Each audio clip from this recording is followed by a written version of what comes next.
Estados Unidos, 31 de diciembre de 2025. Hoy vamos a analizar cómo la realidad operativa está, chocando frente con los grandes planes.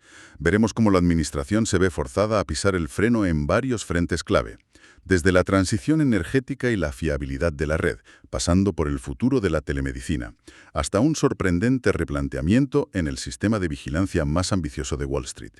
Y de paso, veremos cómo se gestionan temas tan dispares como la sanidad para veteranos o el precio del algodón importado. Empecemos por la energía. Se ha anunciado una prórroga para que las centrales eléctricas cumplan con ciertas normativas. A primera vista, parece algo muy técnico, pero el lenguaje que usan en los documentos es casi de emergencia, ¿no es así? Totalmente. Hablan de garantizar la fiabilidad de la red y de mitigar una emergencia energética nacional inminente. Es un lenguaje muy, muy fuerte. Ya lo creo. La justificación oficial, es que hay problemas en la cadena de suministro para obtener la tecnología de descarga cero de contaminantes y que las empresas necesitan más tiempo. Por eso, la fecha límite se mueve 5 años, de 2029 a 2034. Pero el subtexto parece mucho más potente. Esto no va solo de filtros y tuberías, ¿eh?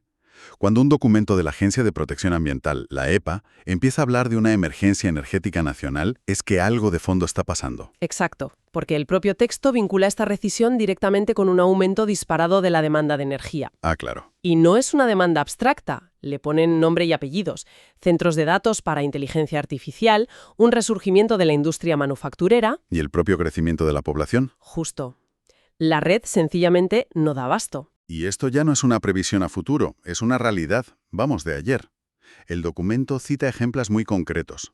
Sí, menciona la ola de calor de junio de 2025, que no fue hace tanto.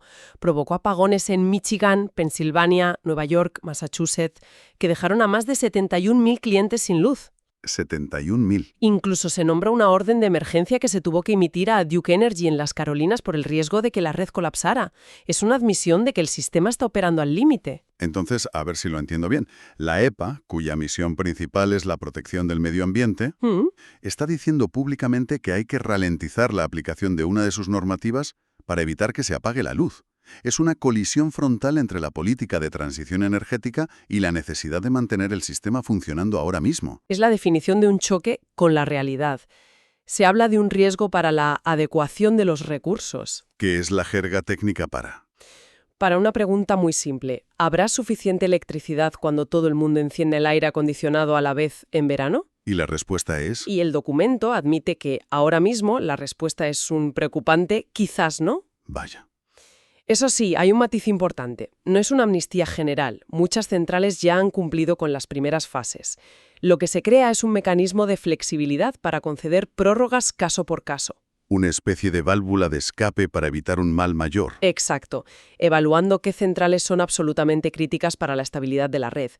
Y esta idea de ganar tiempo ante una realidad que se ha vuelto muy compleja, no solo la vemos en la energía. Algo muy parecido está ocurriendo en el sector sanitario, concretamente en el mundo de la telemedicina. Así es. Aquí la protagonista es la DEA, la Administración de Control de Drogas. Acaba de extender hasta el 31 de diciembre de 2026 las flexibilidades que se crearon durante la pandemia, las que permiten a los médicos recetar ciertos medicamentos controlados a través de una consulta telemática. Esto es fundamental, porque antes de la pandemia la ley Ryan-Haidt exigía por norma general una visita en persona. Por supuesto, precisamente para evitar su abuso. Claro, la pandemia obligó a suspender esa norma, y ahora parece que no saben muy bien cómo volver atrás. Exacto. Es otra patada hacia adelante. Desactivar esta flexibilidad de un día para otro... Hubiera sido un caos. Un caos total para miles de pacientes, especialmente los que reciben tratamiento para salud mental o para el dolor crónico. Esta prórroga es, en la práctica, una forma de mantener el status quo mientras intentan diseñar una regulación permanente. Un equilibrio muy delicado, me imagino. Muchísimo. Por un lado, la telemedicina ha demostrado ser una herramienta increíble para llegar a gente en zonas rurales. O con problemas de movilidad. Eso es. Pero por otro, existe el temor de que facilite la sobreprescripción de opiáceos u otras sustancias adictivas. Y ese es el nudo gordiano que tienen que deshacer. Totalmente. Los documentos iniciales de 2020 eran literalmente cartas enviadas a los profesionales en mitad de una emergencia. Ahora tienen que convertir esa solución temporal en una ley robusta y bien pensada, y por lo que se ve, El proceso está siendo más complicado de lo previsto. mucho más. Así que, de nuevo, la solución es ganar tiempo. Pasamos de una regulación que se retrasa por su complejidad social a otra que se está replanteando por su complejidad técnica y sus riesgos. Ojo, que si nos vamos al corazón de Wall Street, la historia es aún más llamativa. Estamos hablando del Consolidado Audit Trail, el CAT. Para entender la magnitud de esto, hay que imaginar una cámara de seguridad que graba no solo quién entra y sale de un edificio, Sino todo. cada conversación, cada gesto, cada papel. Eso es el CAT para Wall Street. Un sistema diseñado para registrar absolutamente cada movimiento, Cada orden de compra, cada cotización, cada venta. en tiempo real, en todos los mercados de Estados Unidos. Una herramienta de vigilancia sin precedentes. Un proyecto que nació de las cenizas de la crisis de 2008 con la idea de que los reguladores pudieran reconstruir cualquier evento casi al segundo. Pues bien, ahora resulta que sus propios creadores le están poniendo el freno. ¿Y de qué manera? Se ha propuesto un paquete de enmiendas para el ahorro de costes. Que en realidad son mucho más que eso. Desde luego. Son un cambio de filosofía radical. La primera medida es drástica. Borrar la mayoría de los datos después de solo 3 años. Algunos datos, como las cotizaciones de los creadores de mercado de opciones, se eliminarán a los 6 meses. Es como si la Biblioteca de Alejandría de las Finanzas decidiera quemar la mayoría de sus libros cada 3 años.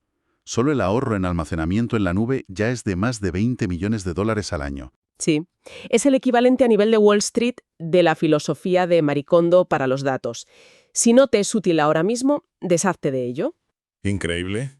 Están cambiando de una mentalidad de guardarlo todo por si acaso a una de borra todo lo que puedas lo antes posible. Pero el cambio más increíble es otro. ¿El que tiene que ver con los datos personales de los inversores? Exacto. El plan original era que el CAT almacenara información personal sensible de cada inversor. Nombres, direcciones, fechas de nacimiento. Todo. Todo en una base de datos centralizada. Un objetivo de altísimo valor para cualquier ciberdelincuente, claro. Un momento, ¿me estás diciendo que después de gastar una fortuna y años en construir el gran hermano de las finanzas, ahora resulta que les da miedo encenderlo del todo? Eso es exactamente lo que está pasando. La propuesta es abandonar por completo ese plan. En su lugar, los brokers solo enviarán datos anónimos o pseudonimizados. Permitirán al sistema crear un identificador único de cliente, pero sin que el sistema central almacene nunca los datos personales. ¿Y qué pasa con los que ya tienen? Se ordena la destrucción inmediata de toda la información personal que ya se había recopilado en las fases de prueba.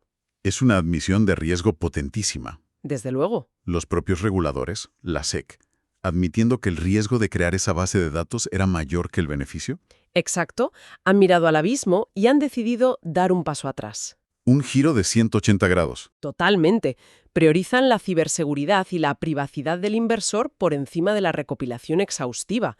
Se han dado cuenta de que construir un sistema así es crear la madre de todas las brechas de datos, esperando a que ocurra. Es otro ejemplo clarísimo de cómo la realidad, en este caso el riesgo tecnológico, obliga a replantear un plan teóricamente perfecto. Sin duda. Y es increíble ver cómo la administración gestiona estos macroproyectos y al mismo tiempo se ocupa de regulaciones que afectan a un nivel muy personal.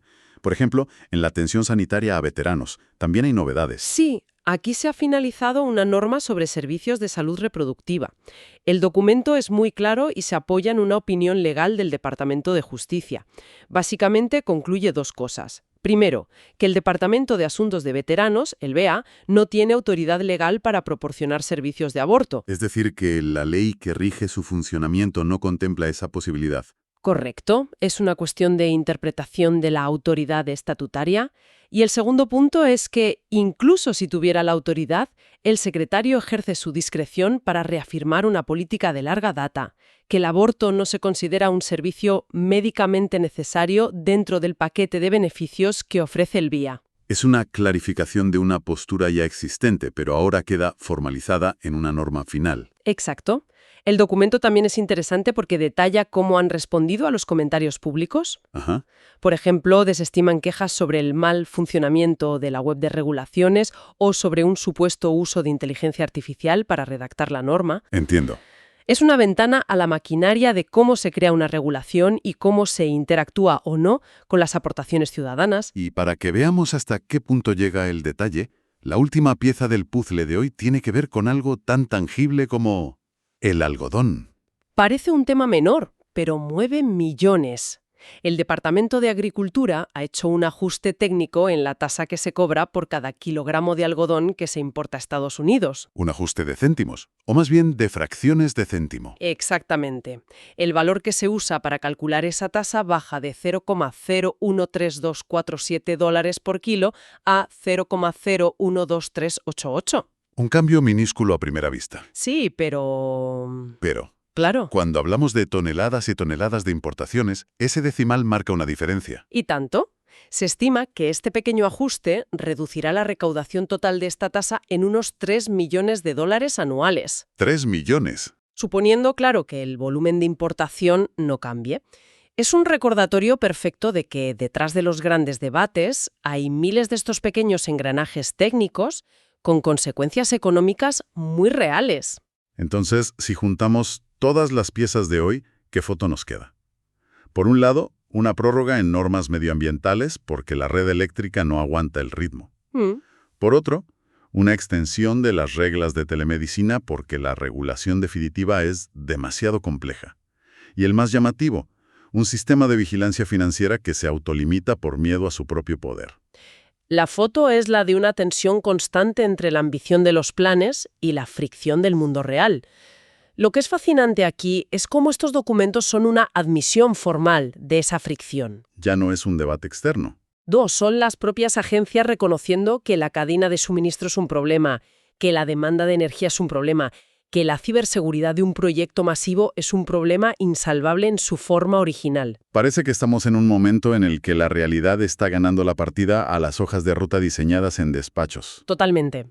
Y esto plantea una pregunta provocadora que va mucho más allá de estos temas.